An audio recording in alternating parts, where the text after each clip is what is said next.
বিয়েবাড়ির দুপুরে ডালের সাথে যে একটা তরকারি দেয় ছ্যাঁচড়া, যেটা মাছের মাথা, পুঁই শাক, নানান তরকারি দিয়ে তৈরি করে, সেই ছ্যাঁচড়া অনেকেই আমরা বাড়িতে বানানোর চেষ্টা করি, কিন্তু সেই স্বাদ আনতে পারি না।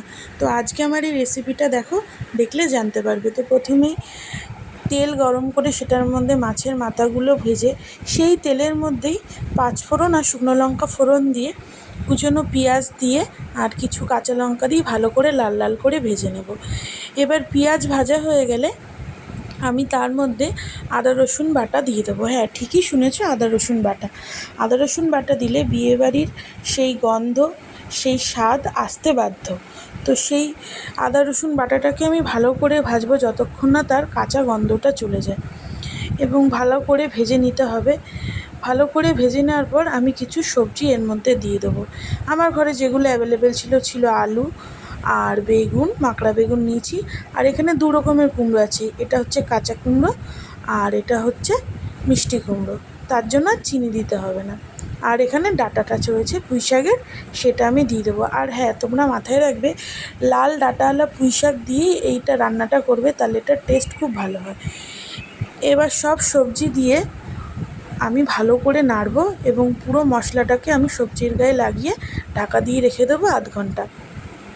এবার ঢাকা তুলে আমি দেখব আমার সবজিগুলো প্রায় আধ সিদ্ধ হয়ে গেছে, আলুটাও ভালো মতো সিদ্ধ হয়ে গেছে।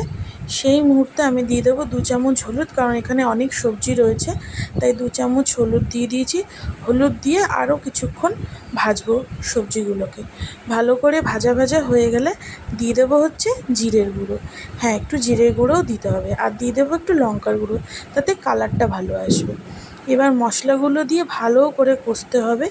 মশলাগুলো দিয়ে ভালো করে কষানো হয়ে গেলে আমি এই কেটে রাখা পুঁই শাকগুলো এর মধ্যে দিয়ে একটুখানি ভালো করে মিশিয়ে দেবো। পুরো একদম ঘাটা ঘাটা করবো না, নাহলে সবজিগুলো কেটে যাবে, কারণ সবজিগুলো অলরেডি সিদ্ধ হয়ে গেছে। এবার আবার ঢাকা দিয়ে দেবো 10-15 মিনিট পর। এবার ঢাকা তুলে দেখবো এরকম একটা ভাজা ভাজা ব্যাপার চলে এসছে। সেই মুহূর্তে দিয়ে দেবো নুন। পুঁই শাকে একটুখানি নুন কাটা হয়, তাই একটু অল্প নুন দেবে। আমি একবারই দিয়ে দিয়েছি নুন, আমার চামচটা বড়, তাই তোমাদের মনে হবে নুনটা বেশি, কিন্তু না, নুনটা কমই ছিল।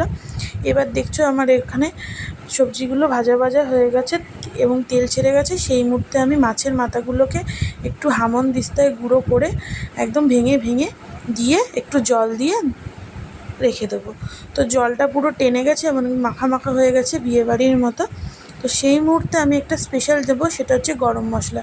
এই গরম মশলাটাই ওরা দেয়, তার জন্য এত টেস্ট হয়। তো ভালো করে গরম মশলা দিয়ে ভালো করে নাড়িয়ে দেবো, আর জলটাও টেনে ফেলবো।